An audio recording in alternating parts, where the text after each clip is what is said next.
John applies for a job as a signalman for the railways. He is told to meet the inspector at the signal box for a job interview. The inspector gives John an aptitude test to determine whether he will be suitable for the position. The inspector asks, "What would you do if you realized that two trains were heading towards each other on the same track?" John replies, "I would switch one train to another track."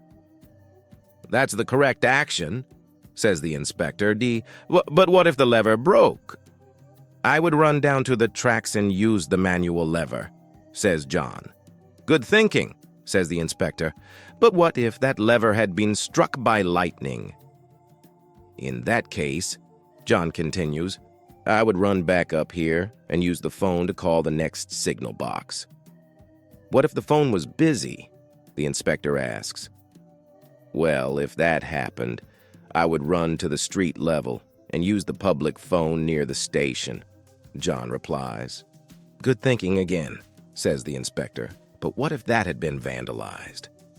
"In that case, I would run into town and get my Uncle Bob," says John. This puzzles the inspector, so he asks, "Why would you do that?" John replies, "Because my Uncle Bob has never seen a train crash before,